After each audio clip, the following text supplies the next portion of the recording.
Oke. Jadi hari ini kita akan membahas ada dua topik. Oh iya, saya belum kirim soal ya. Soalnya saya kirim dulu teman-teman.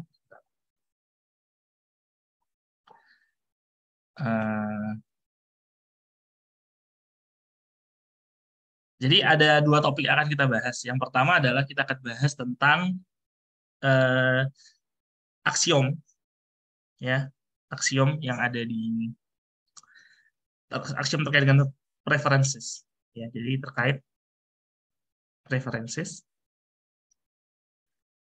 Kemudian kita juga akan bahas sedikit ya tentang utility function. Gitu. Nah, jadi mungkin Bu Asin juga pasti udah sangat jelas ya menjelaskannya di kelas. Karena dulu Bu Asin itu adalah asisten dosen juga di kelas saya di S2 dan sangat jelas menjelaskannya. Nah, tapi ini saya akan mengulang sedikit, mungkin sekitar setengah jam saya akan mengulang, kemudian kita akan bahas soal setelah itu. Nah, jadi gini, eh, sebelum kita bahas ke aksiom, mungkin saya akan sedikit bahas tentang yang namanya binary relation. Ya, jadi di dalam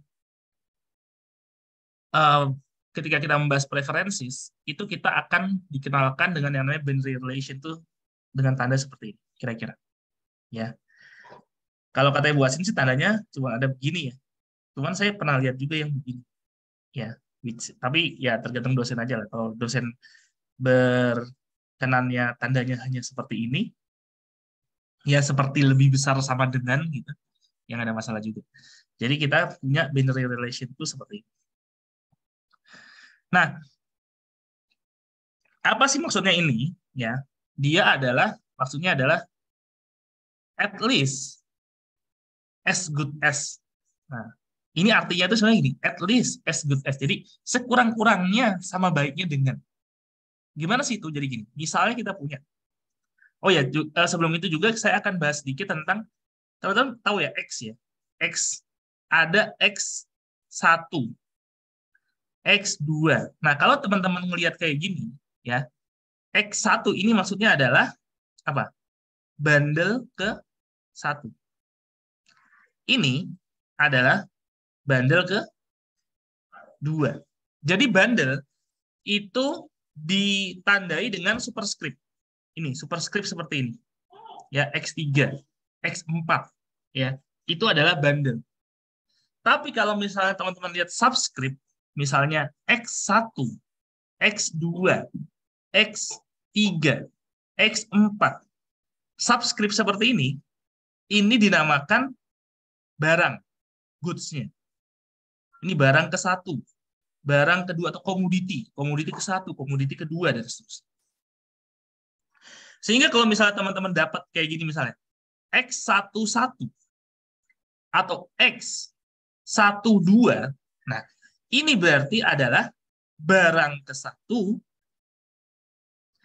di bandel ke satu. Gitu ya. Ini adalah barang kedua di bandel ke dua. Paham ya? Sampai sini jelas ya? Jadi superscript itu menandakan bandel, subscript itu menandakan barang atau komoditas. Ini penting karena kita akan pakai ini terus sampai UTS enggaknya. Pak, maaf. Ya. Yang X21 itu bukannya barang kedua di bandel 1. Oh ya, sorry. Barang kedua di bandel ke satu, benar. Sorry. Ya, barang Ya. kedua di bandel ke satu. Betul. Gini ya, jadi ini penting sekali ya teman-teman ya untuk kita pahami. Nah, at least as good as ini itu gimana? Jadi gini, misalnya ada X1 tanda gitu kemudian X2, ini artinya adalah X1 at least as good as. Nah, jadi bandel 1 at least as good as bandel 2. Nah, ini cara bacanya seperti ini, teman. Ini namanya binary relation. Binary relation. Nah, preference preference preference relation nanti itu kita menggunakan binary relation. Nah, makanya teman-teman harus pahami. Nah, ada juga nanti mungkin kita akan lihat ada yang begini, ini tadi ya, at least as good as, atau kita sebut dengan weakly prefer, ya. Ada juga yang kayak gini nih. Nah, kalau ini nggak ada kayak bawahnya gitu, zzzz, gitunya, itu ini namanya strictly prefer. Kemudian ada ini, gitu. Tilde kayak tilde, tanda tilde ini namanya indifference. Ya, jadi kalau misalnya kita bilang X1, X2 seperti ini namanya adalah X1 itu indifference.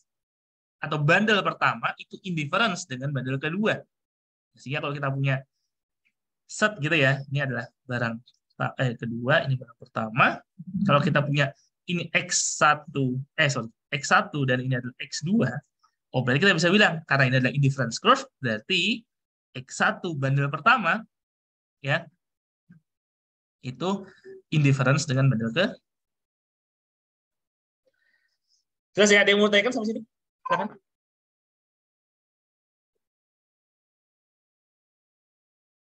Udah jelas ya teman-teman ya? Kemarin Bu Asin sudah sampai sini kan ya? Bahasa ya? Sudah, Pak. Nah, dan sudah dijelaskan seperti ini juga sama? Sudah, Pak. Oke, ini saya menjelaskan ulang aja. Takutnya mungkin ada teman-teman yang di kelas lost gitu, sehingga saya mengulang. Nah, kemudian Bu Asin juga pasti sudah menjelaskan bahwa di dalam consumer preference ya itu ada aksiom-aksiom ya, aksiom. Yang pertama aksiom pertama itu adalah completeness. Ya, completeness itu apa? Completeness itu adalah intinya sih setiap orang itu bisa memilih pilihannya. Either dia itu misalnya dia punya bundle 2 nih. Ya. Either dia lebih suka X1, weekly prefer X1 misalnya, atau dia lebih suka X2 misalnya. Seperti ini, atau indifference. Dia pasti bisa memilih pilihannya. Itu. Jadi dia nggak akan galau, nggak akan bingung memilih. Itu completeness. Kemudian yang kedua, kita punya transitivity. Transitivity. Ini ceritanya gimana? Ini ceritanya kalau misalnya X1 itu weekly prefer X2 dan X2 itu weekly prefer X3, ya itu pasti imply apa? Imply X1 itu pasti weekly prefer dari X. Itu udah pasti. Transitivity. Nah, dua aksiom sini itu membentuk yang namanya apa namanya? Rasional ya. Rational preference. Ya. Jadi ketika seseorang itu bisa memilih pilihannya nggak galau ya, dan dia bisa mengurutkan pilihannya dengan benar ya, transitivity, maka dia baru bisa dibilang rasional. Ya, waktu di ujian UTS saya kemarin di semester 1 waktu itu di S2 tapi ya. Soalnya gini, apakah seorang orang gila gitu ya, orang yang crazy people gitu waktu itu dia pasti tidak rasional dalam melakukan pemilihan, dalam menentukan choice-nya. Ya, tentu ketika pertanyaan seperti itu, tentu jawabannya adalah ya tergantung. Dia bisa memilih atau enggak, completeness bisa memilih dari berbagai alternatif atau enggak, dan dia bisa mengurutkan atau tidak. Ketika dia bisa memilih bundle mana yang sesuai dia gak galau dan dia bisa mengurutkan, ya itu berarti dia bisa, meskipun dia disebutkan crazy people, tapi dia tetap rasional. Gitu ya, itu di ujian saya kemarin di mana? Di PPI. Nah, itu ya. Kemudian apa lagi?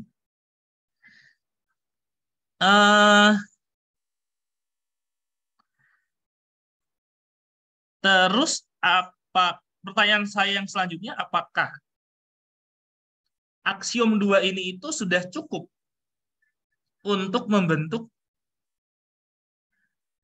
utility function? Itu pertanyaan. Cukup atau enggak? Belum, Pak. Jawabannya adalah belum. Ya, belum. Kita punya aksiom yang lain. Karena kalau misalnya cuma 2 doang kayak gini, kita bisa bikin indifference curve kayak gini bentuknya. Kalau kayak di Jehle, kalau teman-teman lihat ya. Gini. Z, gini ya. Gitu kan. Nah, bentuknya gini kan Jehle kan bikin. Di sini ada tebel di sini. Ya, gitu ya. Nah, dia bilang dia punya X0 di sini. Di sini itu dia strictly preferred, di sini adalah weakly preferred dari X0. Ternyata bisa bikin indifference curve kayak gini. Ya. Nah, ada aksiom apa lagi yang bisa menambahkan agar nggak jadi model indifference curve kayak gini? Oh, ternyata ada. Ya. Yang ketiga, kita sebut dengan continuity. Continuity ini, kalau katanya Pak Caikal waktu ngajar saya di PPIE ya, dulu dosen mikro saya Pak Caikal, Pak Caikal bilang, continuity itu sebenarnya adalah untuk matematika aja. Ya, sebenarnya nggak butuh-butuh amat sih continuity gitu di dalam preference. Tapi kalau misalnya kita pingin suatu fungsi itu diselesaikan secara matematis, bisa diturunkan, ya, dia harus memenuhi syarat continuity. Nggak boleh ada yang king, nggak boleh ada yang putus kayak gini, atau nggak boleh ada garis putus-putus seperti ini, ya, nggak boleh. Jadi dengan adanya continuity, ya, itu dia akan menghilangkan garis putus-putus ini. Ini nggak boleh ada nih. Ini nggak boleh ada garis putus-putus ini. Ya, jadi dia harus lurus garisnya. Set. Makanya kan kalau misalnya kita lihat ya di bukunya Jehle, continuity itu disebut apa nih? Continuity for all x anggota dari R plus apa? R plus n bla bla bla bla bla. Jadi ini kalau sebenarnya kalau maksudnya Jehle itu gini. Misalnya kita punya garis ya, atau kita punya kayak gini.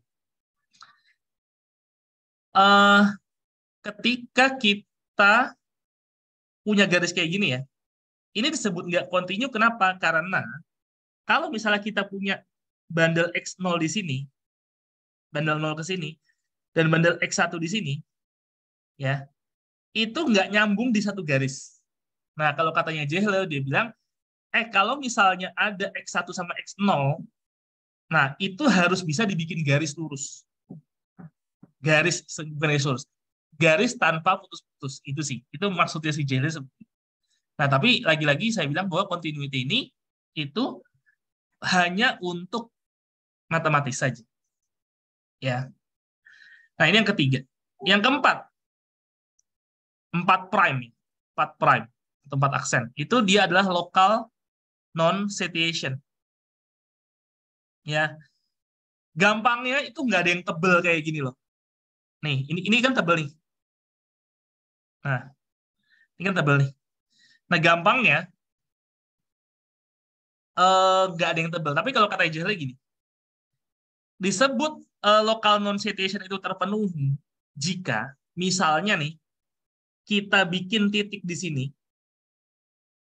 ya, titik di sini, dan kemudian kita bikin lingkaran, ya, dengan apa namanya itu, dengan jari-jari itu epsilon, gitu ya, dengan jari-jari epsilon, maka titik di lingkaran ini, ya, titik di lingkaran ini, di jari-jari epsilon ini, itu harus entah itu strictly prefer atau weakly prefer dari titik ini, titik yang pertama, ya. Jadi ini contoh gini ya. Misalnya kita punya titik ini misalnya. Taruhlah titik inilah ya. Ini misalnya. X 0 misalnya. Gitu kan?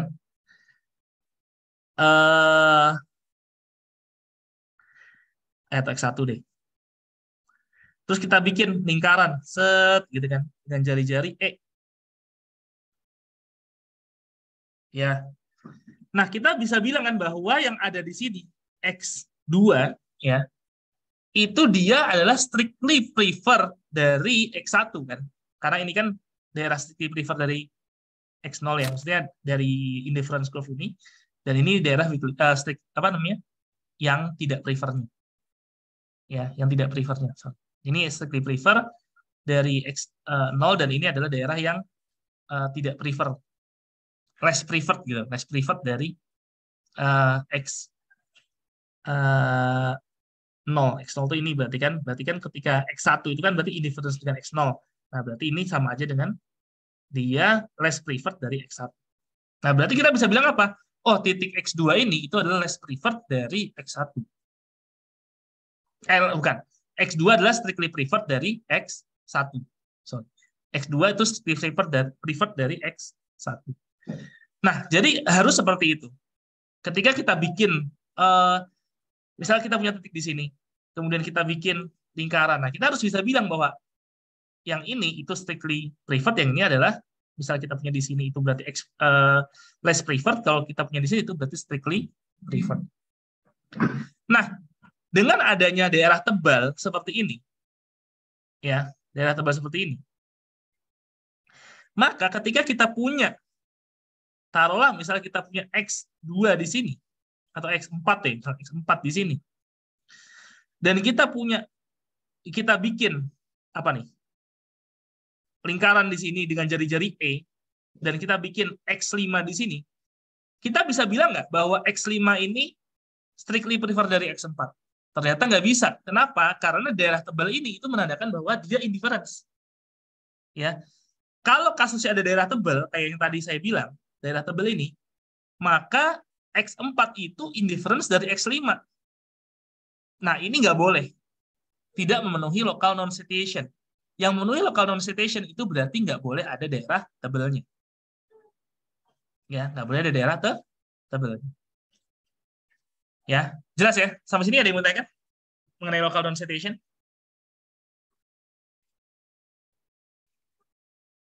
Joel, jelas, Joel? Jelas, Kak. Jelas ya? Yang lain ada yang mau nanya? Silakan. Gitu ya. Jadi local non-citation artinya adalah nggak boleh ada daerah tebal. Nah, dengan adanya local non-citation, ya, tentu garis ini jadi hilang nih. Wait, switch. Nah, ini. Mana hilang? Ini jadi hilang nih.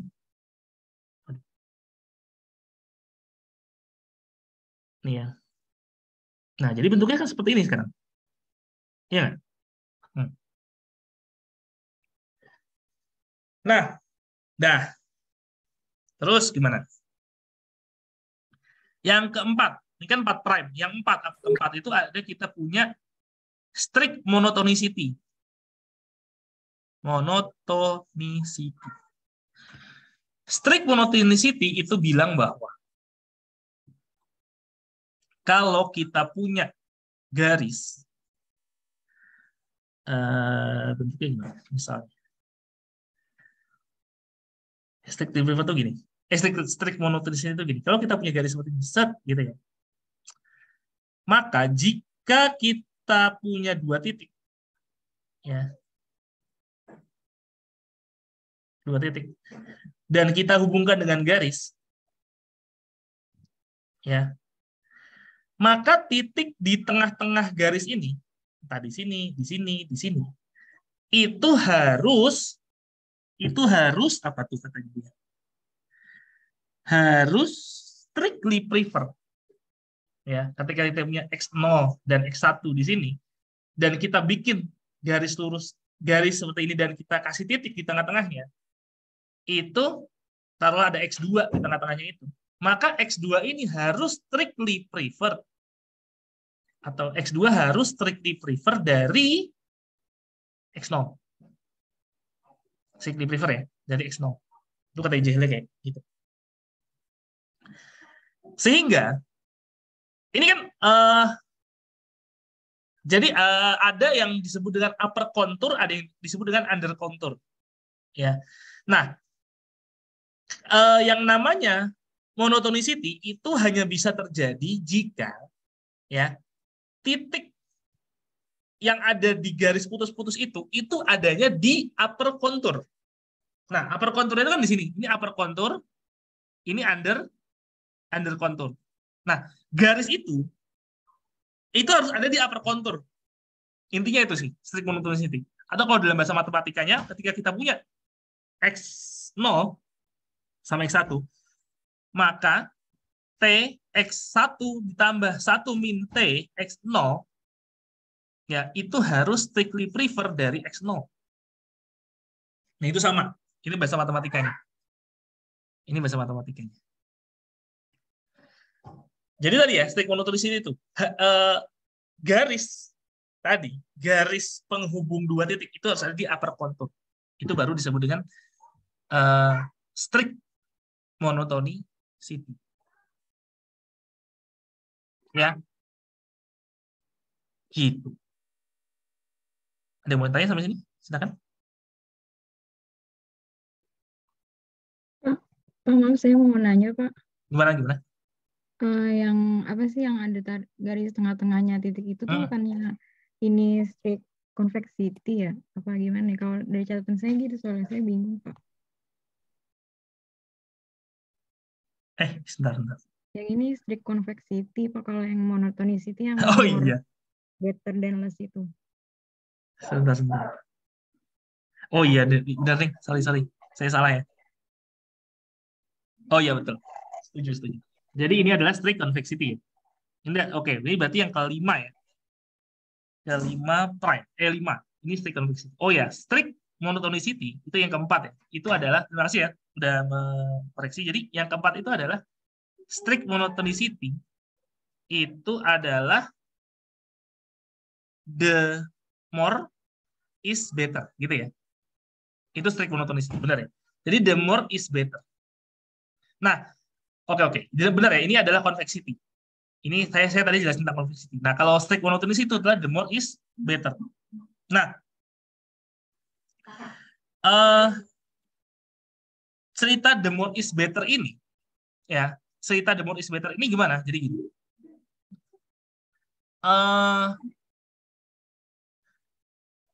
Kalau strict monotonicity, ya, disebut dia itu memenuhi strict monotonicity jika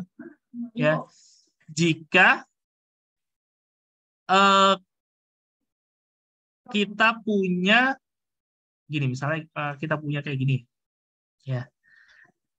Apakah kurva seperti itu memenuhi strict monotonicity? Pertanyaan saya. Ini misalnya barang satu, ini barang dua. Apakah ini memenuhi strict monotonicity?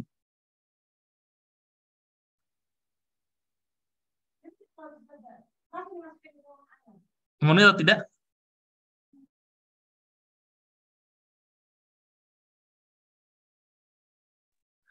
Ya, ini memenuhi atau tidak? Ketika kita punya kurva seperti ini.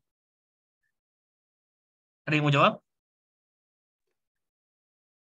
Tidak memenuhi Pak. Ini memenuhi atau tidak? Tidak. Tidak, kenapa? Kenapa Karena tidak? ada yang garis lurusnya itu. Nah, ada garis lurus. Jadi gini, kenapa dia tidak memenuhi strict monotonicity? Karena ketika dia memenuhi strict monotonicity itu harus dua-duanya itu lebih besar. Jadi misalnya gini, kita punya bandel 1 itu 2 dan 3 misalnya. Dan bandel 2 itu 4 dan 5. Nah, gini ya. Nah, misalnya seperti ini. Nah, ketika dua-duanya seperti ini, ya, ini dia memenuhi yang namanya weak monotonicity. Kalau dua-duanya lebih besar. Nah, disebut dia memenuhi strict monotonicity itu kalau seperti ini. Ketika X1-nya itu 23 dan X2-nya itu misalnya 3 ya. Dan X2 itu lebih preferred dibandingkan dengan X1, ini disebut memenuhi strict monotonicity. Nah, di sini kenapa dia tidak memenuhi strict monotonicity? Karena kita misalnya punya ini nih. Kita punya 2 titik misalnya di sini sama di sini. Di sini kita punya misalnya 2, di sini kita punya 3. Di sini kita punya 3. Ada 2, 3, dan 3, 3. Nah, 2, 3 sama 3, 3, kan kalau menurut strict monotonicity, harusnya lebih prefer mana? X2 kan? Maksudnya lebih prefer yang ini kan? Tapi kenapa kurva indifference-nya seperti ini? Sama. Nah, kalau sama seperti ini, makanya ini hanya memenuhi weak monotonicity. Nah, sehingga yang memenuhi strict monotonicity yang kayak gimana? Yang kayak gini. Ya. Makanya kita lihat, misalnya kita punya di sini ya. 2, 3 sama 3, 3. Kan pasti geser dong dia. Ini IC1, ini IC2. Jelas ya? Ini yang namanya apa nih? Ini dia memenuhi strict monotonicity. Nah, makanya saya bilang, nah, gini kan. Kalau kurvanya itu modelnya kayak gini, ya, maka bundle 2 itu strictly preferred dari atau weakly preferred dari X1. Sedangkan kalau kurvanya yang kayak gini, dia tidak memenuhi strict monotonicity. Kenapa? Karena bundle 2 ternyata indifference dengan bundle 1. Gitu.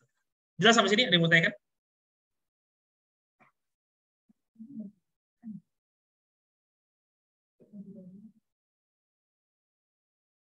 Nggak ada ya? Jelas semua ya? Ini udah, berarti habis monotonicity itu tadi convexity ya. Convexity tadi kita udah bahas ya. Oh ya, berarti dengan adanya monotonicity, mungkin nggak kita punya kurva indifference kayak gini? Mungkin atau enggak? Nggak mungkin, Kak. Nggak mungkin ya? Kenapa? Bisa dijelasin? Setahu saya, soalnya kalau misalnya upward sloping, itu nanti dia melanggar aturan yang monotonicity itu. Soalnya kan seharusnya satu kurva indifference itu menggambarkan kepuasan yang sama. Tapi kalau gambarnya kayak gini, jadinya nanti walaupun dia satu kurva, tapi menggambarkan si utilitas yang berbeda. Sebenarnya, ya makanya saya nanya, mungkin nggak kurva indifference itu kayak gini? Mungkin nggak? Karena ini saya bisa, kalau misalnya ada, bisa jadi orang bilang gini kan, bisa jadi orang bilang gini kan, saya sih mau konsumsi ini apa ya, kopi, ini apa, roti. Saya punya ini X1, ini X2. Saya bisa bilang, saya sebenarnya konsumsi 2 roti dan 2 kopi, sama 3 kopi dan 3 roti, kepuasan saya sih sama sebenarnya. Gitu. Bisa nggak? Bisa aja sih. Ya kan? Tapi, kenapa ini tidak memenuhi prinsip monotonicity, atau aksiom ya, aksiom monotonicity? Kenapa?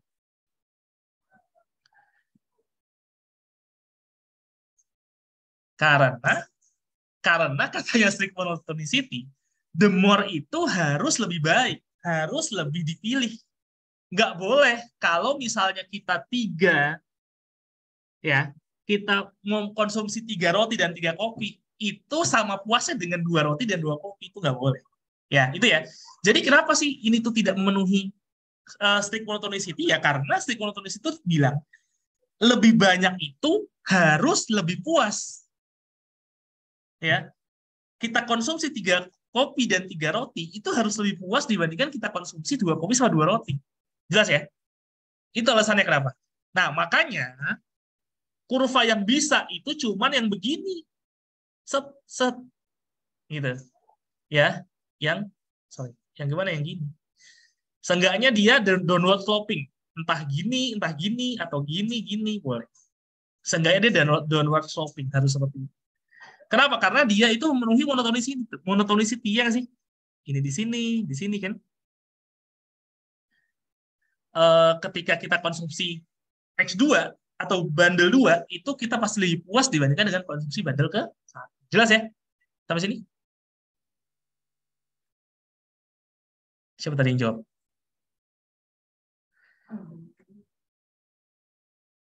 Ya jelas, Kak. Jelas ya? Oke. Continuity, local non-citation, strict convex. Oke, tadi kita sampai strict monotonicity. Terus tadi yang saya jelasin ini ya, titik tengah tadi, ini adalah penjelasan untuk strict convexity. Ya. Itu dia adalah penjelasan untuk strict convexity. Kemudian ada juga 5 prime. Ya, 5 prime itu convexity. Nah, jadi gini sebenarnya. Convexity itu kan dibagi jadi 2. Ada weak convexity dan strict convexity. Apa sih bedanya antara weak convexity sama strict convexity? Gitu ya. Apa bedanya strict convexity sama weak convexity? Strict convexity itu gini. Tadi kan, ketika kita taruh ini di tengah, maka ini adalah X1, ini adalah X0, maka X2 itu harus strictly prefer dari X0. Gitu kan. Nah, kalau ini namanya memenuhi strict convexity. Nah, kemudian ada yang memenuhi ini. Ya. Ini memenuhi convexity, tapi bukan strict, tapi weak convexity. Ya, weak convexity. Kalau weak convexity bilang kemana? Kalau kita punya titik X0 sama X1 dan kita kasih titik di tengah, X2 misalnya, maka X2 itu harus weakly prefer dari X0. Nah, kenapa saya bilang X2 itu weakly prefer dari X0 itu masih bisa memenuhi? Ya iya, karena ini ada seenggaknya X2 itu harus at least as good as X0 kan. Ini kan sama. At least as good as X0. Nah, makanya dia memenuhi weak convexity, sedangkan ini memenuhi strict convexity. Nah, apakah ini memenuhi strict convexity? Enggak. Kenapa? Karena dia harus strictly prefer. Garis di tengah-tengahnya tadi, titik di tengah-tengahnya tadi harus strictly prefer. Jelas ya, teman-teman ya? Oke. Jadi ini penjelasan saya. Nah, kemudian pertanyaan saya,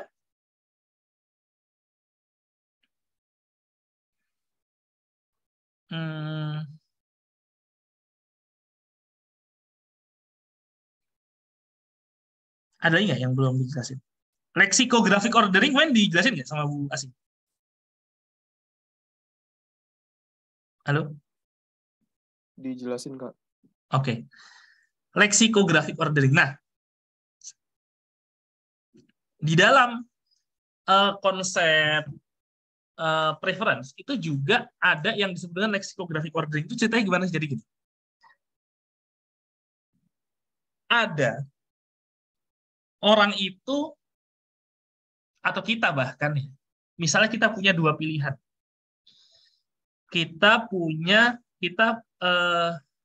Di sini kita punya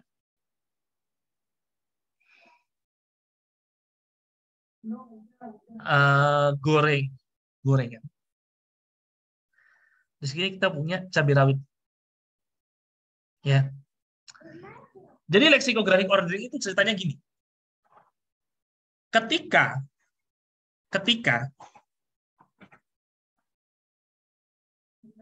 kita memilih kita memilih konsumsi cabai rawit dan gorengan, ya berapa sih harus kita konsumsi? Itu kita itu akan lebih milih seberapa banyak gorengannya, entah berapapun cabai rawitnya. Misalnya gini, kita ada pilihan gorengan cabai rawit ya. Kita mau gorengan 4 cabai rawitnya 1 atau gorengannya 5 cabai rawitnya jangan deh. Gorengan 4 cabai rawitnya 10 atau gorengan 8 cabai rawitnya 1. Milih mana? Ayo milih mana? Gorengan 4 cabai rawit 10 atau gorengan 8 cabai rawit 1? Gorengan 8, Kak. Gorengan 8 cabai rawit 1 kan. Nah, ini namanya lexicographic ordering. Berapapun cabai rawitnya, kita milih gorengannya yang lebih banyak. Nah, tapi jika kita dihadapkan pilihan, mau gorengan 4 cabai rawit 5 atau gorengan 4 cabai rawit 7, ya, gorengan 4 cabai rawit 5 atau gorengan 4 cabai rawit 7, pilih yang mana? Nah, kita kalau dihadapkan dengan kondisi kayak gini, kita pilih gorengan, kita pilih yang cabai rawitnya lebih banyak. Oh, berarti kita lebih pilih yang ini. Jelas ya? Jadi ketika kita dikasih pilihan gorengannya 4 cabai rawit 10 dan gorengan 8 cabai rawit 1, tentu kalau saya sih milih yang gorengan 8 cabai rawit 1. Gitu kan? Nah, tapi ketika kita dipilih gorengan sama nih, sama-sama 4, ya udah kita pilih yang cabai rawitnya lebih banyak. Nah, kira-kira gitu lah. Apa namanya? Lexicographic ordering. Nah, sehingga lexicographic ordering itu lexicographic ordering itu dia tuh hanya bentuknya titik-titik gini. Titik-titik gini. Nah, ya jadi dia tuh nggak membentuk kurva. Nggak membentuk suatu kurva. Nggak membentuk suatu garis. Ya. Maka nanti kita akan lihat di sini. Nanti akan ada soalnya, saya kasih soal. Di situ lexicographic ordering itu dia memenuhi. Dia ini meskipun titik-titik kayak gini ya, dia itu memenuhi banyak aksiom loh. Dia memenuhi completeness. Dia memenuhi transitivity. Tapi dia nggak continue kan, karena cuma titik gitu ya. Dia bahkan memenuhi strict monotonicity. Dan bahkan convexity masih memenuhi. Nah ini nanti kita. Jadi dia tuh memenuhi strict monotonicity, strict convexity masih gitu. Oke.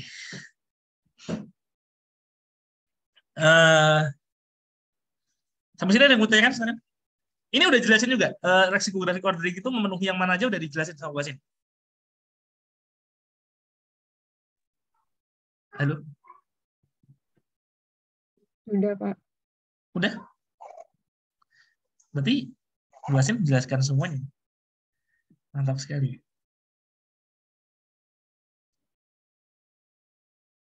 Berarti harusnya kalian udah bisa ngerjain soal yang saya kasih. Nah, saya bosan ngirim ke grup soal. Kita bahas sekarang. Teman-teman bisa lihat soalnya. Nah, harusnya kalau udah dibahas semua kan mau bahas di kelas, berarti harusnya bisa ngerjain soal. Kita lihat. Ya. Problem 1. How to judge the consumer is rational and why rationality is very important in consumer theory. Gimana cara menentukan, ya ini problem 1 ya, bahwa seseorang itu rasional. Ayo, ada yang mau jawab? Udah lihat soalnya?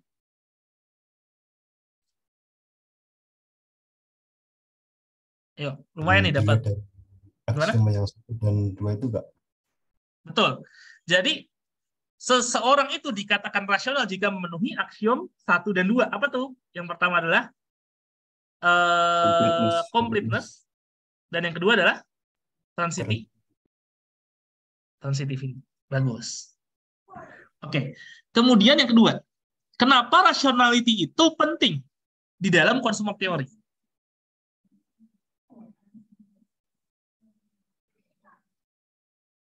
Ya, kenapa?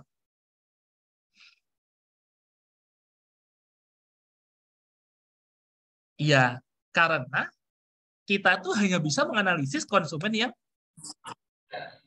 yang rasional. Ya, nggak mungkin kita itu maksudnya bukan ranah ekonomi untuk menganalisis menganalisis choice atau preference dari orang yang tidak rasional. Bukan ranah ekonomi, itu mungkin ranah misalnya penyakit di kedokteran misalnya, ya di penyakit kejiwaan karena yang tidak rasional, atau ranah di psikologi, ya di psikologi mungkin belajar tentang ketidakrasionalan orang kan gitu. Tapi di ekonomi nggak mengasumsikan bahwa orang itu rasional. Dan kemudian binary relation yang seperti ini tadi, ini kan binary relation. Nah, binary relation itu akan dikatakan sebagai preference relation, ya, jika dia memenuhi aksiom 1 dan aksiom 2.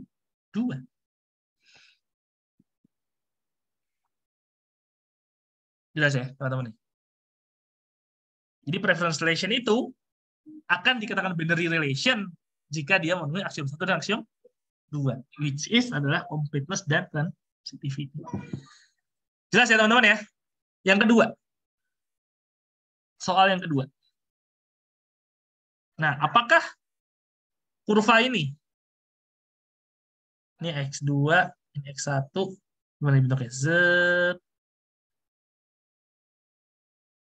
Nah, aksiom apa aja yang satisfy? Ayo. Completeness apakah satisfy? Iya, Pak. Iya, satisfy, Kak. Satisfy. Ya, basically kurva gimana pun completeness itu hampir pasti dia. Transitivity, memenuhi nggak?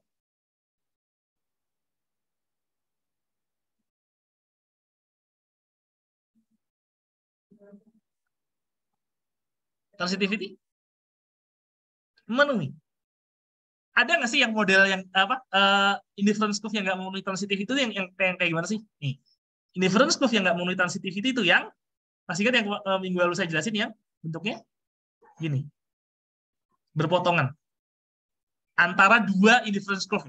Kalau ini kan 1 indifference curve, boleh ya, masih boleh seperti itu. Tapi kalau ada 2 yang berpotongan kayak gini, nah dia tidak memenuhi transitivity. Nah, tapi kalau ini masih memenuhi transitivity. Jelas ya? Yang ketiga apa?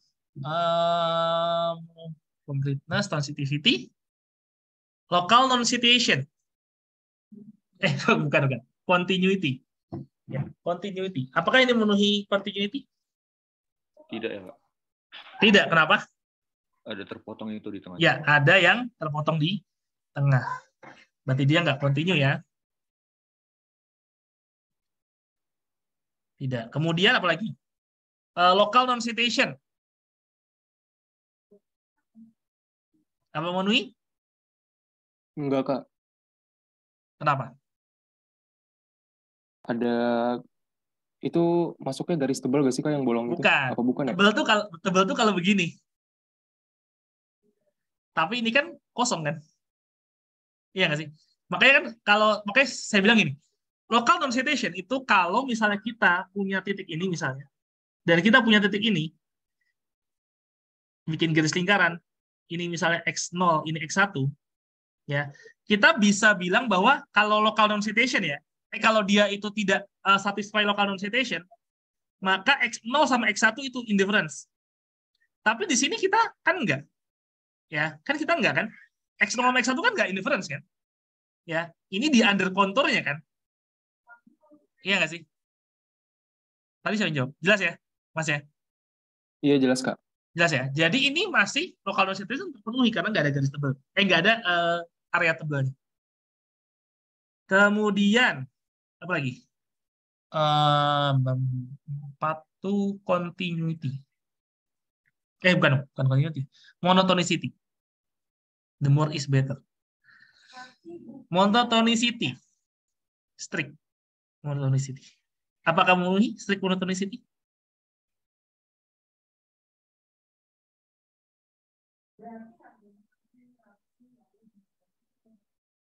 Apa memenuhi? Enggak, Kak. Iya atau enggak? Enggak. Enggak. Kenapa? Karena ada kurva yang naik gitu, Kak. Kan Nah, ya.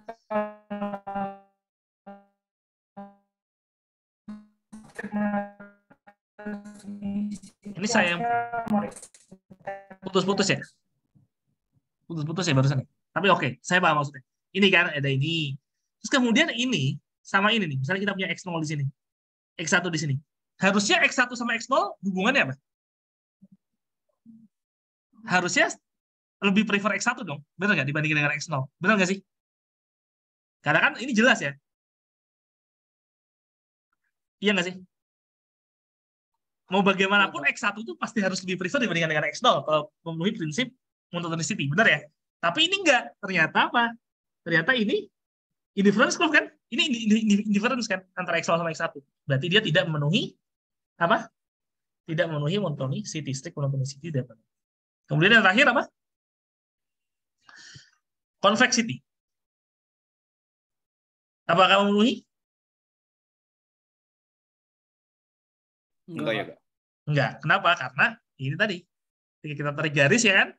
Kita tarik titik. Nah, ini kan ada di under contour, ya nggak sih? Jelas ya teman-teman ya? Gampang kan? Harusnya teman-teman lancar lah ini ujiannya nih. Oke. Yang ketiga. What is a utility function? Dan apa aksiom yang diperlukan untuk membentuk sebuah utility function. Jadi utility function itu kalau teman-teman baca ya di Jehle itu adalah apa tuh? Real value function. Ya. Yang representing preference relation tadi. Ya, jadi dia adalah real value function, fungsi yang merepresentasikan preference relation. Ya, itu adalah disebut dengan utility function. Ya, nanti teman-teman bisa baca lah di Jehle. Real value function yang menunjukkan atau yang menggambarkan adanya preference relation. Nah, kemudian apa aja aksiom yang harus dipenuhi untuk membentuk sebuah utility function? Apa? Udah jelasin kemarin sama Bu Asin? Yang 5 itu nggak sih, Kak? Semua ini? Ya. Semua ini? Ya, Yang habis baterai. Itu sampai 4 nggak sih, Kak? Sampai 4. Kalau katanya di Jehle sampai 4 ya. Kan ada teoremanya ya. Bahwa utility function itu harus complete, dia memenuhi completeness, transitivity, continue, ya, kemudian monotonik, sampai monotonik. Ya. Strict convexity itu membuat fungsi dari utility function nanti itu dia bentuknya adalah quasi konkav. Quasi konkav. Nah, itu nanti kita akan bahas lah. Mungkin udah dibahas belum? Masalah quasi konkav sama Bu Asin kemarin. Udah dibahas? Udah, Pak. Udah dibahas, Dis?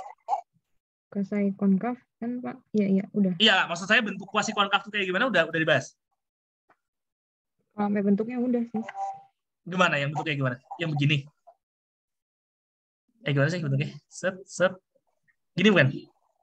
Gitu? Oh iya, yang kayak 3 dimensi gitu. Iya, 3 dimensi gitu ya. Bentuknya 3 dimensi gitu. Jadi,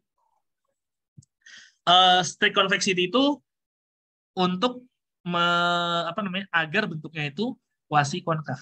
Berarti pertemuan kalian efektif sekali ya di kelas T. Bisa gitu, di satu pertemuan bahas ini semua tuh bisa. Keren sekali.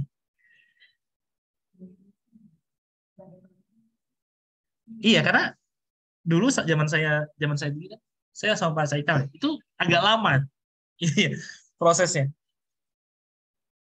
Jadi saya kira belum dijelasin. Nah, itu benar ya. Jadi strict convexity itu dia akan menghasilkan utility function yang kuasai konkav. Ya, tapi kalau untuk utility function itu hanya butuh completeness, transitivity, continuity, dan monotonicity. Gitu. Oke. Kita sekarang masuk ke problem 2. Problem 2. Yuk, kita bahas problem 2. Oke. Does U min AXB. Teman-teman tahu nggak fungsi U sama dengan min AXB? Pernah lihat fungsi kayak gini?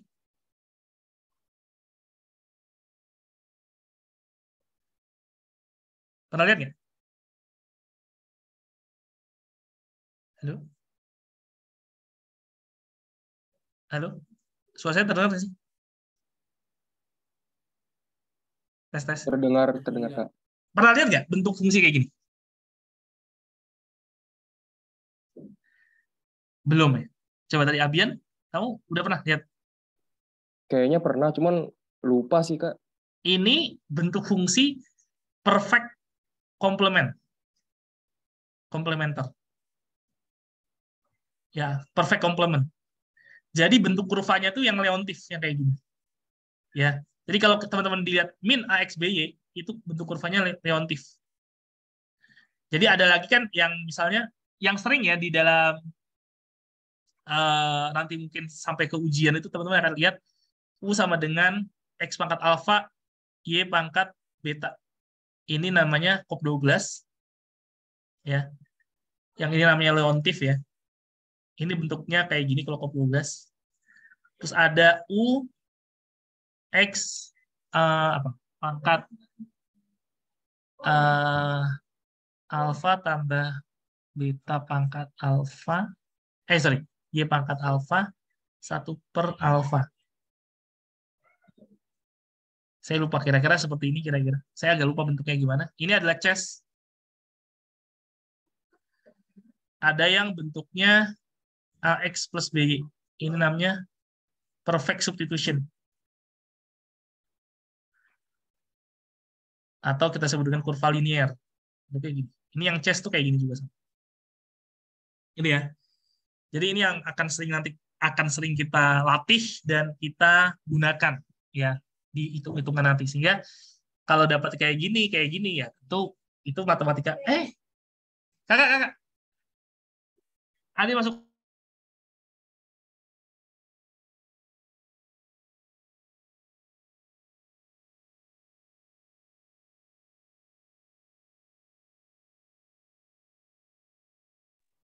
Sebentar.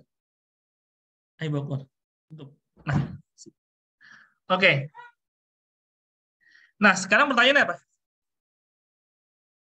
Does U min AXBY where A and B positive constant satisfy strong monotonicity action? Apakah ini memenuhi strong monotonicity?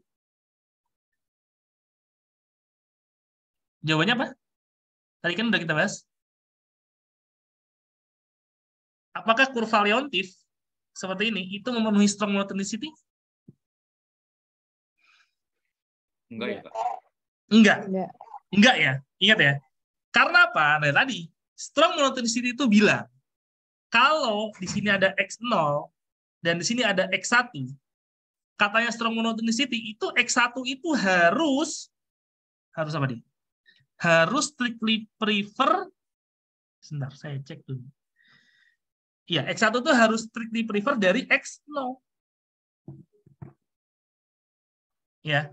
Tapi di dalam karena makanya kan kalau Cobb-Douglas dia memenuhi ya, karena ada gini kan, ketika X1, X0 sama X1, ya jelas X1 lebih banyak ya, lebih tinggi kan, lebih prefer. Tapi kalau ini kan enggak, dia indifference.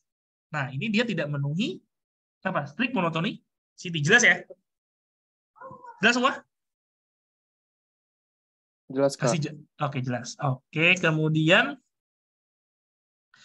soal kedua apa? What does convex preference implies if rates are preferred to extreme? Ngerti nggak maksudnya? Convex itu kan kayak gini.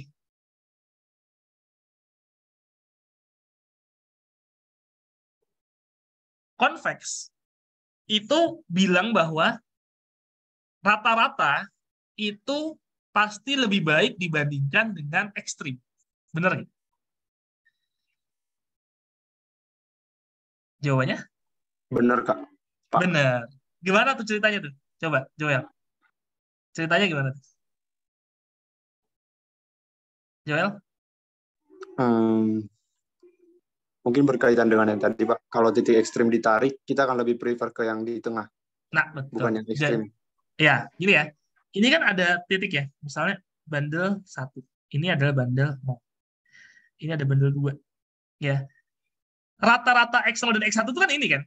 Secara matematika kan gitu kan. Ketika tadi ya saya bilang T X0 tambah T 1 min T. 1 min T X1. Itu kan hasilnya kan adalah rata-rata kan. Ini kan rata-rata dari ini kan. Nah,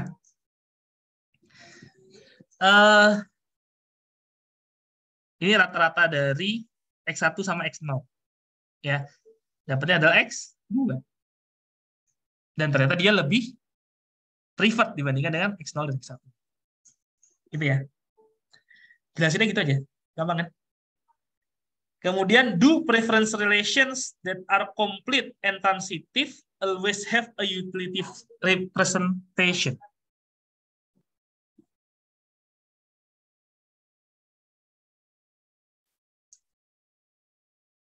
Gimana? Enggak, Pak. Enggak, karena untuk punya utility representation harus sampai ke apa? Monotonicity, ya kan? Harus memenuhi 4 axioms. Benar nggak tadi? Ingat nggak? Halo? Benar, Pak. Ya, gitu. Jadi harus memenuhi 4 axioms ya. Gitu. Oke, problem 3. Dikit lagi nih. Coba lihat deh. Jose Ferguson is coach of a prestigious soccer club in the world. For Jose, a skillful, ya. Jadi orang yang berskill gitu, meskipun dia itu nggak lincah gitu kan, dia lebih preferable. Jadi dia lebih suka yang skillful dibandingkan yang lincah. Always preferable loh ya. Jadi dia pokoknya mau gimana pun skillful itu, gimana pun lincahnya, dia nggak peduli. Yang penting dia skillful, itu pasti preferable. Tapi, jika ada 2 pemain yang sama level skillnya, ya, yang sama level skillnya, dia tentu akan memilih yang levelnya lebih lincah. Dia akan memilih pemain yang lebih lincah. Apakah Jose Ferguson's preference adalah rasional? Apakah dia rasional? Rasional, Kak. Rasional, Pak. tentu karena rasional itu dia hanya memenuhi 2 aksiom kan, transitivity dan completeness. Apakah dia itu apakah dia satisfy local non-citation, continuity, convexity, dan monotonicity? Ini bentuk pertanyaan saya gini dulu. Ini bentuk preferensinya bentuk apa nih? Apakah dia Cobb-Douglas, Leontief, linear, atau chess, atau yang lain?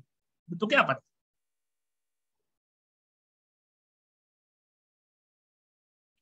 Bentuknya apa? Ada yang tahu? Leksikografik ya, Pak. Bentuknya leksikografik ordering. Ya, bentuknya leksikografik ordering. Leksikografik ordering itu dia memenuhi apa aja? Dia memenuhi transitivity, completeness, tapi dia nggak continue, iya kan? Dia nggak continue. Local non-citation memenuhi nggak?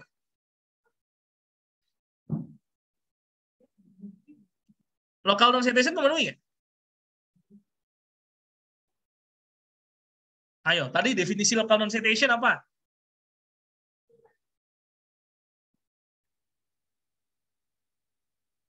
Nggak ada zona indifference. Nggak ada zona yang indifference. Nggak ada sebuah area indifference. Ini memenuhi nggak local non-citation? Tentu memenuhi ya. Kan kita nggak bisa lihat daerah yang indifference kan, titik-titik kayak gini, ya kan? Oke, habis itu continuity memenuhi nggak? Nggak, tadi udah kita bahas. Convexity memenuhi nggak? Enggak, Pak. Convexity memenuhi, masih. Karena convexity itu bilang gini loh, convexity itu ya, kalau dia ada 2 garis, ini ada X0, ya, terus ada X1 di sini, kita bikin X1 di sini, kita tarik garis, set gitu ya, terus ada di sini X2, kita kan bisa bilang X2 itu strict prefer daripada X0, benar nggak sih? Dan seterusnya. Atau kita bisa bilang gini, di sini X0, tarik garis lah kemana? X2, X1, sorry. Di sini X2. Nah,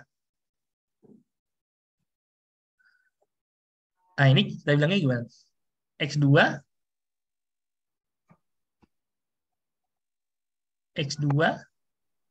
Nah, ini upper konturnya harus kita tentukan dulu ya. Kita mau upper konturnya modelnya begini atau begini. Kalau begini upper konturnya, berarti X2 lebih prefer dibandingkan dengan X0. Gitu. Intinya sih gitu.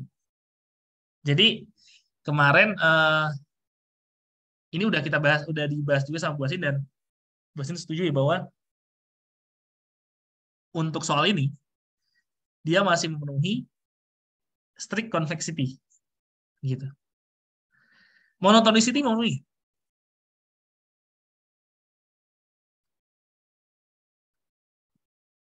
Monotonicity memenuhi atau enggak?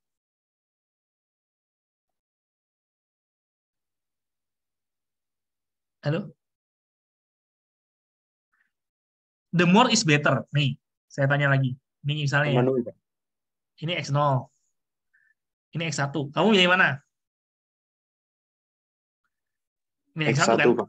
Nah, memenuhi nggak monotonicity? Memenuhi, Pak. Memenuhi. Ya, memenuhi. Jadi, strict monotonicity juga memenuhi. Jadi, dia hanya tidak memenuhi continuity ya. Makanya ya, nggak memenuhi satu aja continuity, hancur kan itu kan bentuknya. Tinggal detik-detik doang. Ya, karena continuity-nya tidak terpenuhi. Ada yang mau tanyakan sampai sini di problem 3?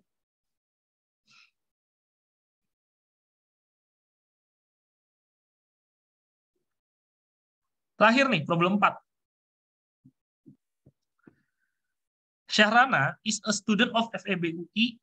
She always goes to the canteen for her lunch. Suppose she has a rational preference relation over bakso, siomay, pangsit. Syahrana sometimes prefers to eat bakso in one day and eat siomay and on another day.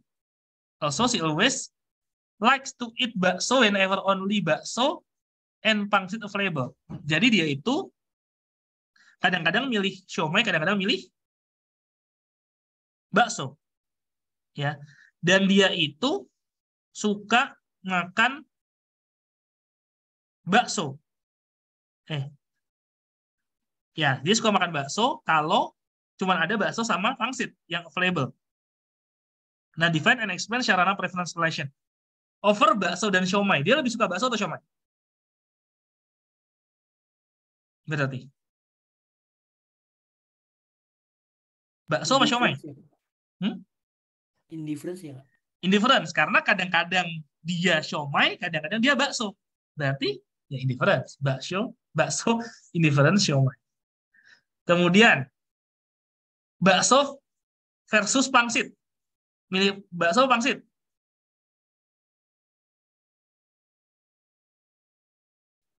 Strict preference bukan sih, kan? Hah? Strict preference. Gini ya. Pangsit, ya kan? Karena itu kan. Also, she always likes to eat bakso whenever only bakso and pangsit available. Nah, yang ketiga. Siomay versus pangsit. Ini mana?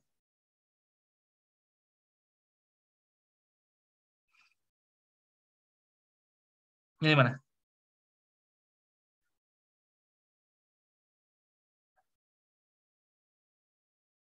Siomay pangsit. Siomay. Ya, karena bakso sama siomay itu indifference, sedangkan bakso itu lebih disukai daripada pangsit. Berarti harusnya siomay menurut transitivity ya, berarti kan. menurut axiom transitivity, Xiaomi harus lebih disukai dibandingkan dengan pangsit. Benar nggak? Gitu. Kalau katanya yang rasional kayak gitu. Meskipun sometimes ya kadang-kadang kita aja nggak rasional. Makanya kan saya bilang di ekonomi kita nggak cerita yang nggak rasional. Makanya yang nggak rasional itu ada di mana? Di psikologi pasti. Ya. Makanya kan saya bisa jadi bakso sama siomay sama. Bakso sama pangsit saya milih bakso, tapi siomay sama pangsit saya milih pangsit bisa jadi. Tapi itu bukan ranah ekonomi untuk menganalisis ini. Kalau katanya ekonomi, siomay itu harus lebih disukai dari pangsit karena ini adalah prinsip transitivity. Gitu. Dan yang keempat, she arrives at this canteen very late in this afternoon. She finds that bakso sama siomay itu udah nggak ada. Udah habis. Yang sisa tinggal pangsit. Sebagai seorang ekonomis, bagaimana kita memprediksi Syahrana yang akan dilakukan oleh Syahrana?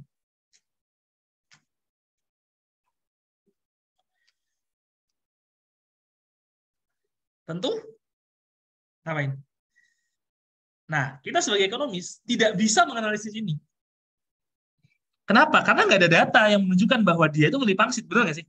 Dia selalu ada milih bakso, dia milih siomay, tapi dia nggak pernah milih pangsit kan?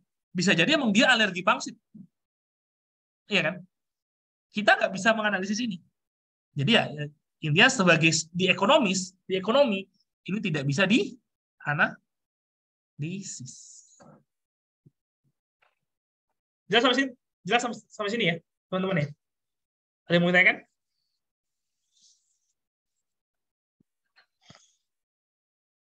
Cukup jelas, Pak. Jelas ya? Oke. Yang lain, teman-teman? Silakan. Kalau ada.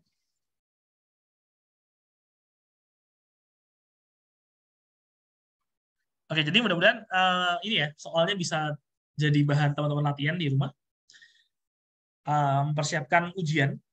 Ya. Ujian kalau zaman saya dulu ujiannya, ntar saya kasih lihat juga ujian saya untuk yang materi ini.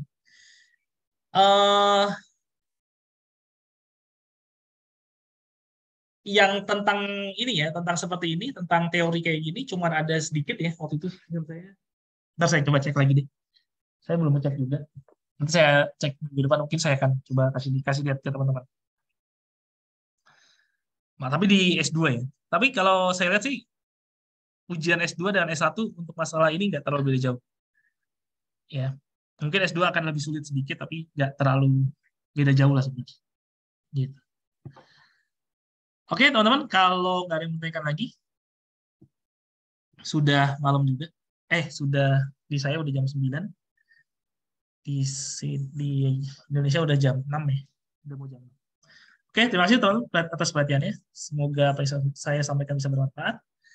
Assalamualaikum warahmatullahi wabarakatuh. Selamat malam. Terima kasih, Pak. Terima kasih ya, Kak.